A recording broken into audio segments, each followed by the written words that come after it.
Go. Hello, I'm Harry Hobson, President and CEO of Plymouth Harbor. And I'm Karen Novak, the Administrator for Strategic Healthcare Initiatives here at Plymouth Harbor. Good morning, Karen. Karen, we're going to go ahead and give a campus update this morning. There is some news to report. We'll do that. And then just a couple reminders I'll mention in a very brief report on dining services. We'll look for a more complete updated report a little later this week, probably around Thursday.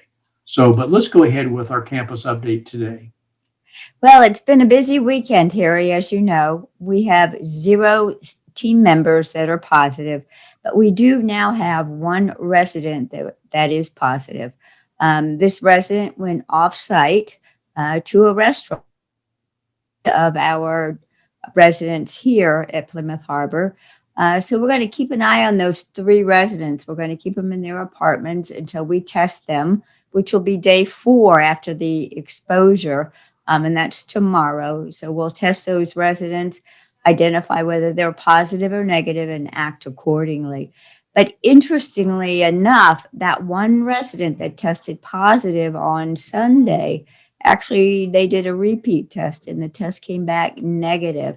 So I've asked Mary, who's our admissions liaison in the Smith Care Center, to speak with the case manager to see if we can't get another rapid test done on this particular resident so that we can identify for sure whether she is positive or negative at this time.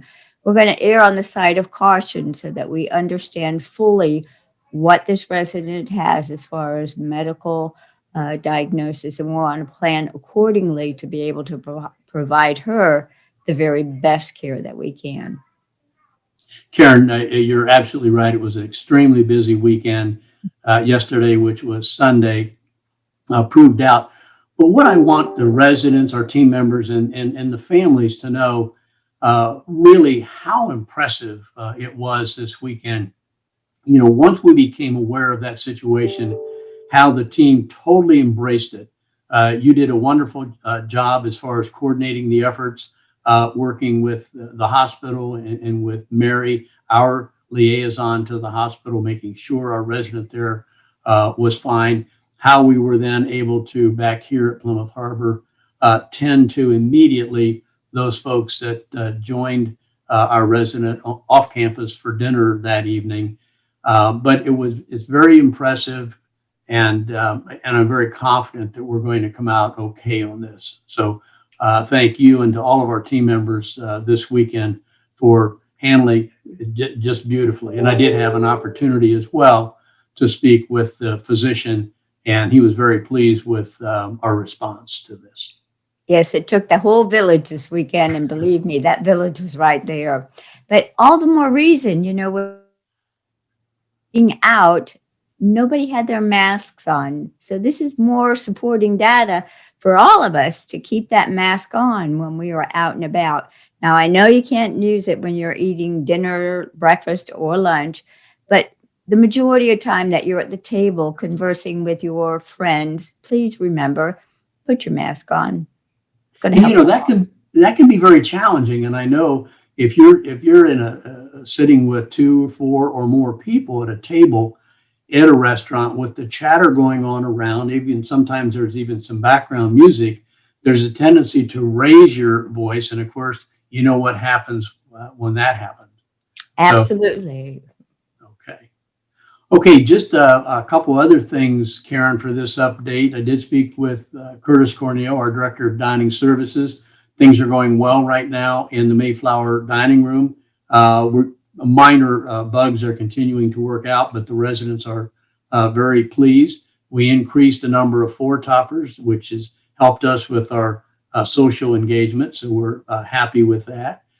Curtis also wanted me to remind everyone that there's plenty of space in the Mayflower dining room for lunch. You don't need a reservation, just come on down. And then did hear from Summer. Today's a big day in the Wellness Center because we're starting back our group exercise program today. So Summer will be joining us for a cameo appearance in our next update. Let us know how that's going. She did remind us, though, to ask the residents to please make a reservation when you come down to use the wellness center, whether it's one-on-one or whether it's group exercise. And also, please stop by the screening station prior to arrival in the wellness center. So, Going to be a busy week, Harry. absolutely. Okay, Karen, I thought it was important we go ahead with this update this morning, and we'll come back later this week with another update. If we need to communicate before that, we'll do so.